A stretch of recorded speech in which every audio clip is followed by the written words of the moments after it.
religiosa de hablarle a la humanidad y a los poderes al hacer evidente la horrible desigualdad que hoy atraviesa nuestras sociedades, también agregándole algo que no es menor en la sensibilidad del Papa, que es la preocupación que dejó plasmado claramente en una encíclica por la naturaleza, por el ambiente, por la tremenda problemática ecológica, pero también esa otra mirada que también es absolutamente antagónica al poder actual, que es la mirada del otro.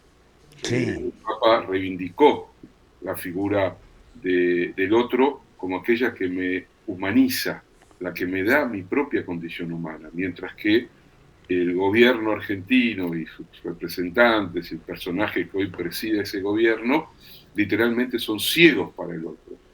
Han construido una lógica de la ceguera hacia el otro, de la misma manera que los poderes económicos han transformado al otro en un número simplemente, y al transformarlo en un número lo deshumanizan, lo cosifican y por lo tanto lo vuelven vulnerable a cualquier tipo de acción depredadora. Entonces, la verdad que la partida del Papa es un golpe muy duro para todos aquellos que seguimos imaginando que una sociedad más igual, más fraterna, más amorosa con el otro es posible.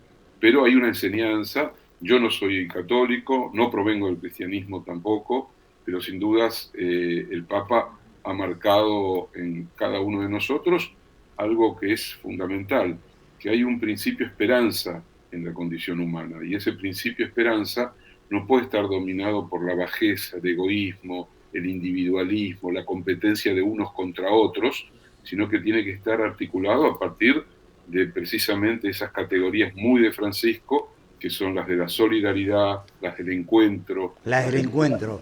No digo, es decir, yo creo que uno de los aspectos fundamentales es de Francisco, cuando uno haga una evaluación de todo esto, es todo lo que luchó para romper con las diferencias, ¿no? Digo, decir, su foto en el muro de los lamentos, digo, hay tantos Sí, hechos. sí. Sí, yo no me olvido también, porque esto siempre hay que decirlo, ¿no? Sí, Una cosa es la institución iglesia y su recorrido por la historia que está llena de zonas horribles y oscuras, sí, persecuciones, inquisiciones. sí, sí, sí, La sí, iglesia que entra al siglo XX y que abarca gran parte del siglo XX fue una iglesia profundamente reaccionaria, aliada al fascismo, en otro momento vinculada también a las experiencias totalitarias. En la Argentina, la cúpula básicamente de la iglesia católica fue una aliada consecuente de la dictadura militar.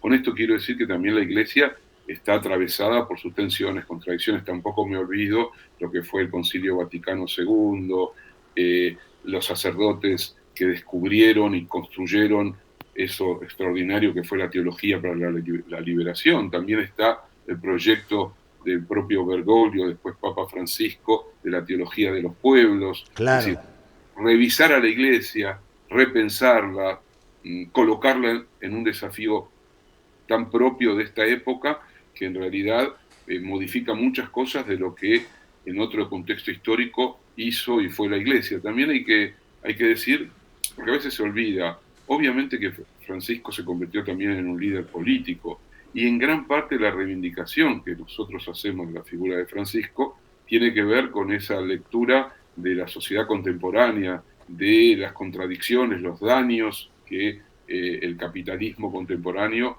ejerce sobre las mayorías, pero no nos olvidemos que la creencia, la fe, la religiosidad no puede ser reducida exclusivamente a la dimensión política, pues eso sería profanar la fe. La fe es de otro orden y Francisco en ese sentido podríamos decir que buscó en un punto establecer un puente entre la fe como creencia, por eso la fe no puede ser algo construido racionalmente, la fe es algo que le acontece a una persona. Claro, No tenemos una mirada religiosa del mundo, es porque de alguna manera la fe no nos acontece como experiencia personal, nos acontecen otras cosas. El Papa buscó establecer un vínculo también con la relación entre una fe y una creencia y la idea de que no se puede vivir con una creencia y una fe en una sociedad brutalmente desigual, brutalmente injusta, brutalmente violenta, que está destruyendo al mismo tiempo la casa de todos, que es la naturaleza. Entonces, en ese punto, la figura de Francisco es una figura muy interesante porque cruza lo teológico y lo político, Claro. cruza la fe, la creencia y también la dignidad de las ideas políticas. Porque Francisco también, a diferencia de las posiciones actuales de los poderes reales que quieren denigrar la política, para Francisco la política era un instrumento transformador en beneficio de las mayorías. El problema es que es apropiada por las minorías. Y todo esto, y vuelvo al principio de lo que te decía, es absolutamente antagónico a Milei y sus secuaces. Milei y sus secuaces son unos narcisistas patológicos que piensan el mundo desde el egoísmo mercantil llevado al extremo, que aman la desigualdad, que piensan que la justicia social es una perversión. Claro. Y no perdamos de vista que para el Papa, para Francisco, el nombre de Francisco aparte ya representa a lo largo de la historia todo aquello que confluye en una idea altruista, de reconocimiento del otro y que se encierra en la idea de la justicia social. Para mí, la justicia social es eso, una perversión. El Papa Francisco, en una entrevista que le hizo el Gato Silvestre hace, creo que hará un año atrás o un poquito más, le preguntó ante el avance de la avalancha de la ultraderecha en el mundo, es decir, o cómo se frena el avance de la ultraderecha en el mundo. Y él respondió con más justicia social. Es decir, fue algo que siempre lo tuvo omnipresente, digo, para los que tenemos una idea más o menos parecida, ¿sí? Todos sabemos lo que es la justicia social. La justicia social es dotar a la gente de herramientas como para que pueda vivir un poquito mejor con dignidad. Con dignidad, esa era la palabra que iba a utilizar, ¿sí? Con dignidad. Bueno, Ricardo, pero también podemos apreciar que la vieja iglesia fue quien promovió eso y ahora, bueno, la política ha ingresado de una forma interesante, pero la vieja iglesia ha propuesto eso, un Dios que era el que castigaba, un Dios señalador, un Dios que depende que lo que hacías te estigmatizaba. Bueno, por supuesto, ¿no? Yo por creo eso que todo eso ha cambiado. Sí, por eso acaba con una cosa. O sea, las derechas no salieron de cualquier lado en ese aspecto. No, hay una antigua afiliación entre derechas y catolicismo. Claro. Los inventores de eso fueron los franceses en el siglo XIX, Chateaubriand, de Maistre y después más adelante Barrés, Maurras, la Acción Francesa, las corrientes del nacionalismo católico de derecha, que también incluyeron el antisemitismo, etcétera, etcétera, son una vieja tradición en la Iglesia, de la misma manera que la Inquisición, la caza de brujas. Les doy un ejemplo.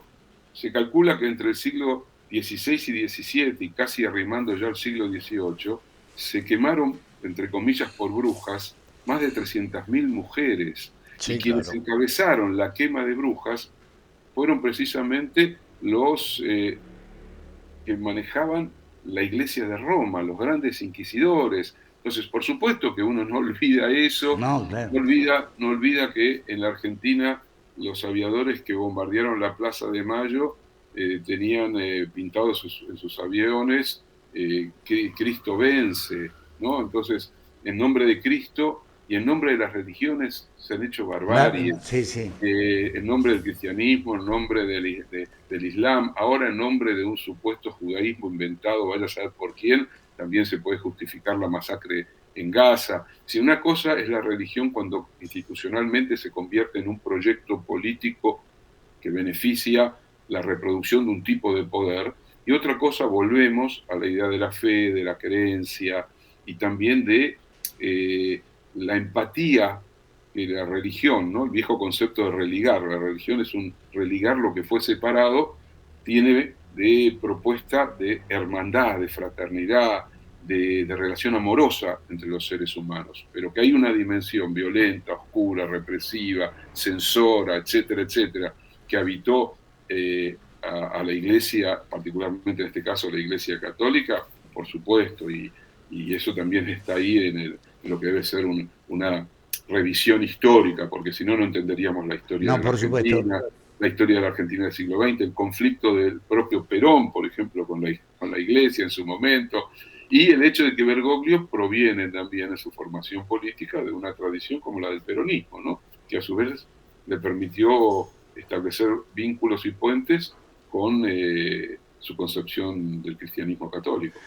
Ricardo, digo, me parece que un desafío también para todos es observar la continuidad de esto, ¿no? Digo, es decir, el Papa Francisco trató de romper con un montón de desigualdades y de esquemas que eran nocivos.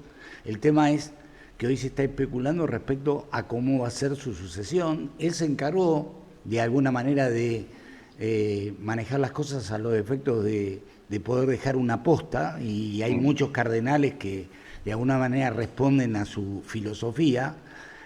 Hay otros que no, se hacen especulaciones al respecto. Digo, ¿cómo ves eso?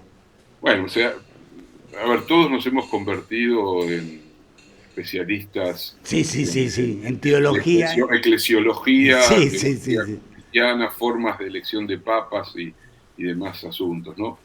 Yo tuve un extraño privilegio, yo no soy católico, pero en la Argentina de los últimos años de la dictadura hice parte de mi formación filosófica en la Universidad del Salvador, donde todavía los jesuitas tenían un papel importante. He tenido algunos maestros extraordinarios que los guardo dentro de lo mejor de mis recuerdos, que eran sacerdotes jesuitas, y me precio de conocer bastante bien el mundo de los jesuitas, la teología, la escuela de teología en San Miguel, su formación.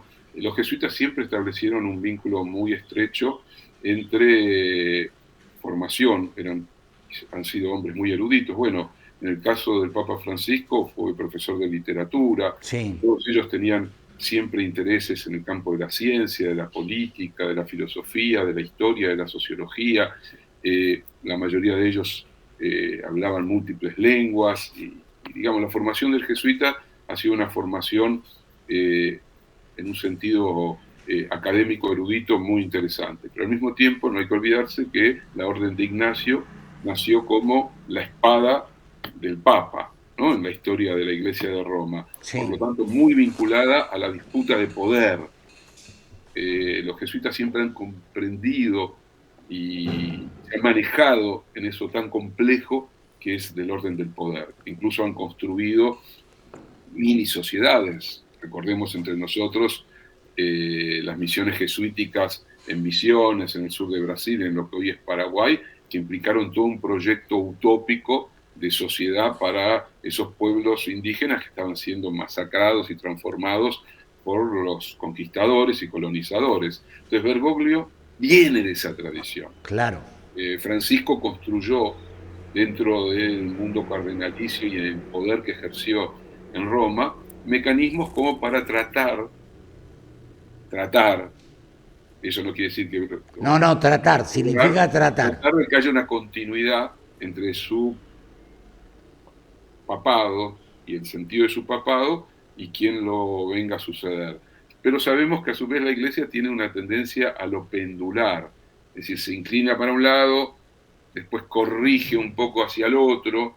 Muchos han calificado la inclinación del Papa Francisco como una inclinación demasiado osada en un sentido de, ¿cómo poner esa palabra por comodidad?, de izquierda o algo por el estilo, y que por lo tanto ahora innovadora, transformadora. Bueno, sabemos de algunas cosas muy importantes que el Papa modificó y que implican valores progresivos, ¿no? Mientras que hay toda una corriente de la Iglesia que ya no simplemente es moderada, sino que tiende a una visión más reaccionaria del mundo, ¿no? Entonces, bueno, veremos qué sucede ahí. Francisco logró algo que no era común en el colegio cardenalicio, que es que haya una cantidad importante de cardenales que serían considerados jóvenes dentro de Claro. lo que era el mundo de la gerontocracia cardenalicia romana. Entonces ahí, bueno, habrá que ver si la astucia política de Francisco alcanza como para que el próximo papa provenga al menos de una tradición que por comodidad llamemos transformadora, más amable con la necesidad de los pueblos, ¿no? Qué menos difícil. con la doctrina y esas cosas. Poder entender todo eso muchas veces, uno apela a la filosofía, cosa que siempre no se mete en la coyuntura, pero siempre hay palabras muy sabias. Y para poder entender un poco la locura que vivimos en el mundo, me quedó muy grabado un material que hace poquito estuve leyendo, que Flores del Desierto. La Ajá. tercidad y el andamiaje del cual hablabas, Ricardo. Digo, qué sensibilidad, si algún hilo de eso se alcanza a cortar, a dónde quedamos en esa cosa pendular. Sí, a ver, las sociedades humanas están hechas yo diría, de la nervadura del conflicto. Sin conflicto no hay sociedad. Es inimaginable una sociedad Sí, vacía de conflictos. Ese era el sueño de ciertas utopías. Esa sería la muerte de la sociedad en realidad. Porque la sociedad se mueve en la medida en que hay necesidad de ir modificando el statu quo, la propia realidad, ir generando un proceso creativo en el interior de esa experiencia conflictiva que hace a las sociedades.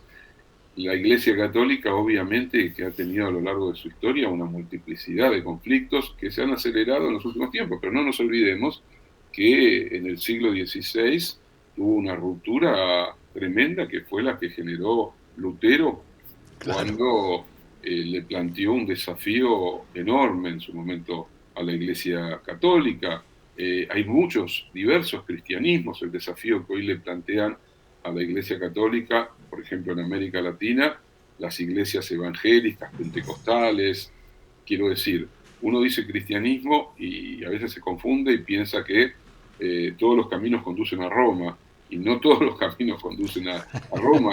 Hay un cristianismo ortodoxo, ortodoxo ruso, ortodoxo griego, hay cristianismos muy arcaicos en pueblos africanos como el etíope, por ejemplo, o los coptos egipcios.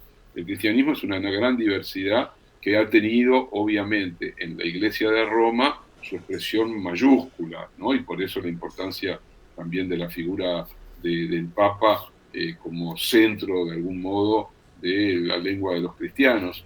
Pero volviendo a lo anterior, hoy convivimos, y ya desde hace un tiempo largo, con una sociedad que puede ser al mismo tiempo hiperprofana y secular y muy creyente. Sí, claro.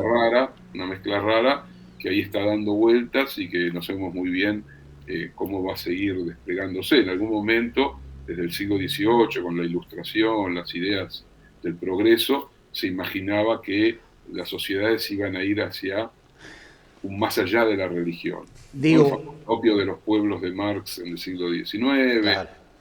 los anarquismos ateos, etcétera, etcétera. Bueno, lo cierto es que hoy vivimos en un mundo hipertecnológico, eso, te iba a decir pero eso. atravesado por religiosidades muy intensas, tanto cristianas, islámicas, judías, budistas, Claro, yo te iba a decir etcétera. precisamente eso, ¿no? Digo que hoy además de todo el debate que podemos dar frente a discusiones que también ya se han dado, aparecen elementos que son disruptivos, que son nuevos, que nos imponen una realidad con la cual tenemos que convivir Sí. y se transforman esos elementos también en decisivos, Te doy un ¿no? ejemplo, ¿no? La inteligencia artificial. Sí, eh, Cada vez más está apareciendo un Dios omnipotente para la mayoría de las personas, que ignoran cómo funciona, pero que se arrodillan y rezan frente a la inteligencia artificial que les responde a todas sus preguntas.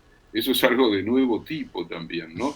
Porque de algún modo eh, lo religioso, la idea de Dios implicaba que una suerte de espíritu universal, de ser superior, de fuerza, era la referencia última de nuestra verdad, de nuestras ideas, de nuestra forma de vivir y de morir. Bueno, las tecnologías contemporáneas parece que están haciendo un esfuerzo cada vez más amplio para desplazar a Dios, ¿no? Y colocar allí a un Dios profano, el Dios de la técnica, el que venga a resolvernos todos los problemas. Bueno, eso por supuesto es una quimera, es una de las tantas fantasías por las que ha atravesado la humanidad, pero que hoy tiene potencialidades inéditas, sí, sí, inéditas. claro. Pero bueno, nos estamos yendo por otro carril. No, pero de cualquier manera me parece que bien vale la pena, porque yo tengo la sensación como que tenemos por delante debates muy profundos.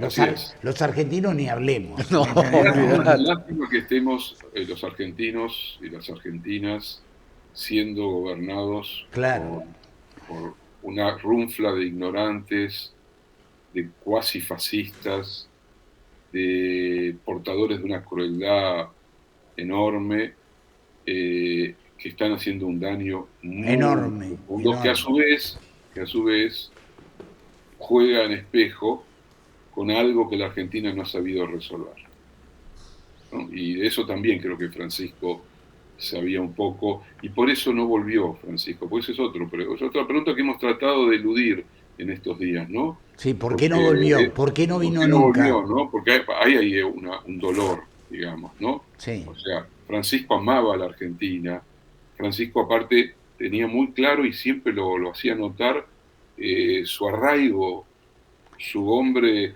de la Argentina, su sí, compromiso. su compromiso, pero también en eso que tiene que ver con las cosas esenciales y cotidianas de la vida, su amor por San Lorenzo, por su barrio, Sí, su forma de hablar, su humor, su relación con el mate, qué sé yo, tantas cosas que frente a otros papas que parecían más abstractos en su distancia. claro, él no, Francisco era un sudamericano, un hombre de la periferia, como él dijo, vengo del sur lejano, ¿no? Un hombre de Buenos Aires, un hombre que leía a Borges, que leía a Marechal, digo, para entender, Francisco llevó a Borges al seminario teológico de San Miguel para que hablara con los futuros sacerdotes y al mismo tiempo en esa conversación con Cristina hablaron de Marechal, de Megafón, y los dos coincidieron que era un libro excepcional.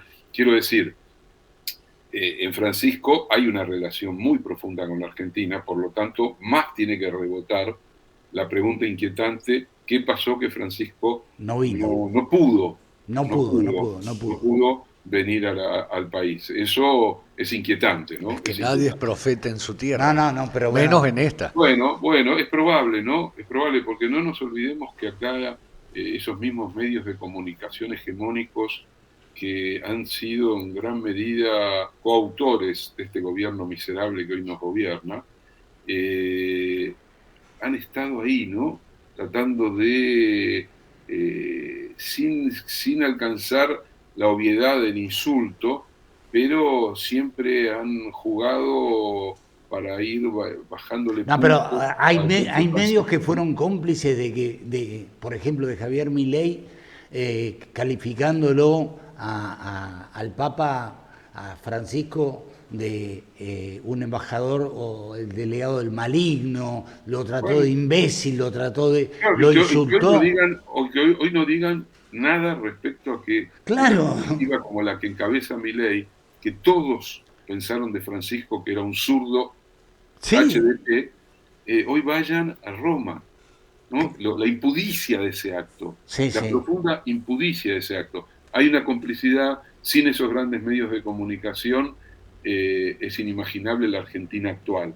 Y por eso también, por el nivel de violencia y de retórica violenta que generaron esos grandes medios de comunicación, probablemente Francisco haya decidido, por ahora no. Y Por ahora cuando no. hubiera querido, ya era tarde. Ya era tarde. Ricardo, gracias, como siempre, un Por lujo. favor, un ¿Eh? Un abrazo. abrazo, Chao, gracias. Ricardo. Adiós.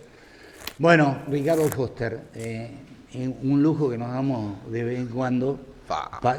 como para poder analizar esta realidad y tratar de entenderla, ¿no?